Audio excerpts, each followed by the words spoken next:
मित्रों नमस्कार। आज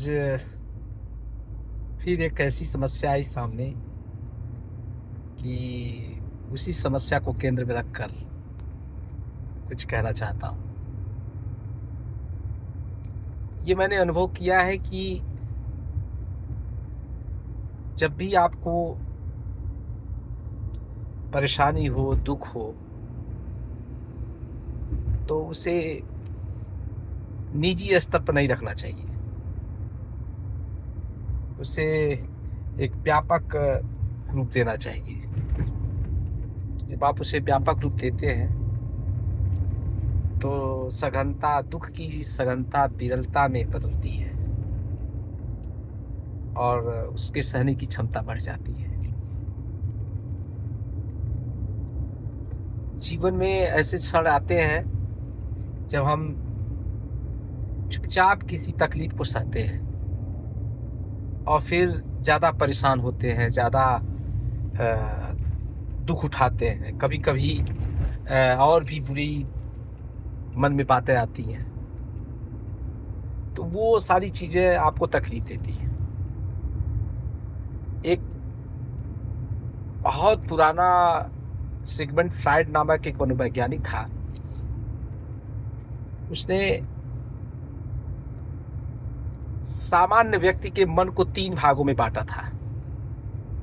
उसने उस ट्रायंगल का रूप दिया था और कहा था कि उसका 2 हिस्सा जो है वो पानी में डूबा रहता है, 1 हिस्सा पानी के बाहर रहता है। जो डूबा रहता है वो भी मन का हिस्सा है। जो उसने 3 हिस्से किए थे उसमें एक हिस्से को उसने ईड कहा, दूसरे हिस्से को उसने ईगो कहा और तीसरे हिस्से को उसने सुपर ईगो कहा। जो ईड होता है सिगमंड फ्रायड के अनुसार वो होता है कि हम तत्काल अपनी संतुष्टि चाहते हैं, तत्काल प्लेजर चाहते हैं। कोई चीज़ हमें चाहिए तो तुरंत चाहिए। उसमें न तो समाज का भय रहता है, उसमें किसी की परवाह नहीं रहती, बस अपनी संतुष्टि और अपने प्लेजर से मतलब रहता है। दूसरा हिस्सा ईगो का होता है। आमतौर पर ईगो का अर्थ लोग गलत लगाते हैं। ईगो का मतलब है कि जब हम अपनी इच्छा की शांति के लिए परवाह करते हैं, समाज की परवाह करते हैं, लोगों की परवाह करते हैं, जिद नहीं करते हैं, बल्कि नियम के और सामाजिक मर्यादा के अंतर्गत हम अपनी संतुष्टि पाने की कोशिश करते हैं, तो वो होती है ईगो।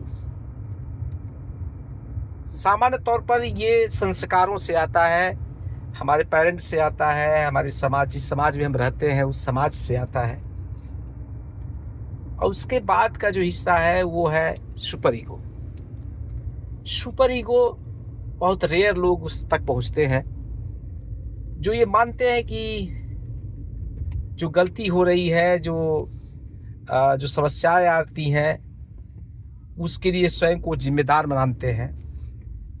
और वो अगर समाज अगर किसी चीज़ को नहीं भी कहता है तो भी उसको वो ध्यान नहीं देते हैं और उसको मानते हैं। वो आत्म स्तर पर है, आत्मा की परवाह करते हैं। क्या उचित है, क्या अनुचित है, इसका ध्यान रखते हैं। कोई माने या ना माने, हमको क्या अच्छा लगता है, हम क्या अपने को किसी के साथ बुरा करके क्या मुझे तकलीफ होती है या किसी के साथ अच्छा करके मुझे तकलीफ होती है, ये सारी बातें उसके मन में होती हैं। तो जब व्यक्ति अपनी परवाह करके सुख प्राप्त करना चाहता है और इस बात का ध्यान रखना चाहता है कि हमें अपनी तकलीफ किसी से क्यों कहना, क्योंकि हमें समाज उसको उसे माने या न माने, लेकिन हम एक औचित्य के स्तर पर उसको हम एक्सेप्ट करें। तो ये भाव जो है मन में हमको लाता है। तो ये सुपर ईगो जो है व्यक्ति को अच्छा बनाता है, नेक बनाता है। तो आज मुझे लगा कि व्यक्ति को सुपर ईगो के साथ जीना चाहिए, उसको अपनी आत्मा की परवाह करनी चाहिए और उसी आत्मा की परवाह करके जीना चाहिए, क्योंकि असली संतुष्टि, असली प्लेजर यहीं से मिलती है। थैंक यू, धन्यवाद।